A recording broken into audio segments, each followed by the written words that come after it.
Recently, I've been hearing a lot about China promoting a unified national market. Well, at first, I had the same question as you might have right now. Isn't China's market already unified? Then I dug deeper and realized the real problem, which is local protectionism. Well, you've definitely heard of protectionism between countries, but protectionism within a single country, that's harder to imagine. But China is a massive place. Imagine just 100 years ago, people from different regions spoke completely different dialects. And it's even hard to communicate. So that just shows how big the country is and how difficult it is to coordinate. So here comes local protectionism.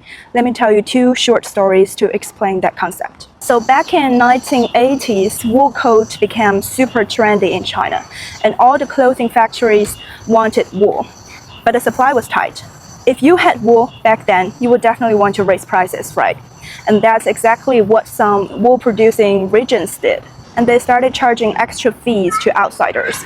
So wool prices skyrocketed, and buyers turned to imports. These local wools just sat in the warehouse unsold, and turns out nobody won. Now fast forward to the 2000s. Back then, every province wanted to build their own car industry, and everyone dreamed of becoming the next Detroit. To support local car makers, some cities made it clear, or made it clear in a subtle way, that local taxis can only use locally made cars. Even if better, cheaper cars were available, but not locally made, then the answer was still no. To be fair, though, local protectionism wasn't always a bad idea. At the beginning of China's reforms, the central government actually let local governments figure out how to grow their economy. And that flexibility sparked creativity and vitality.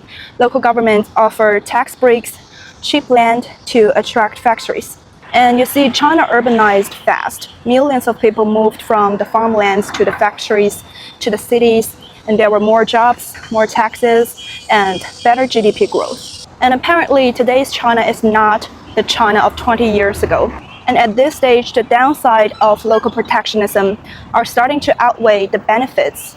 And that's why China is shifting from whoever can grow to grow together. To stop local governments from making special rules for the benefits of local companies, the central government is making it very clear this time.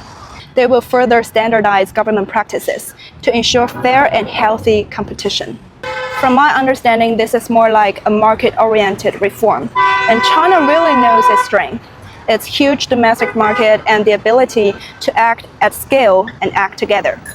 And building one unified national market is a key step to unlock that full potential.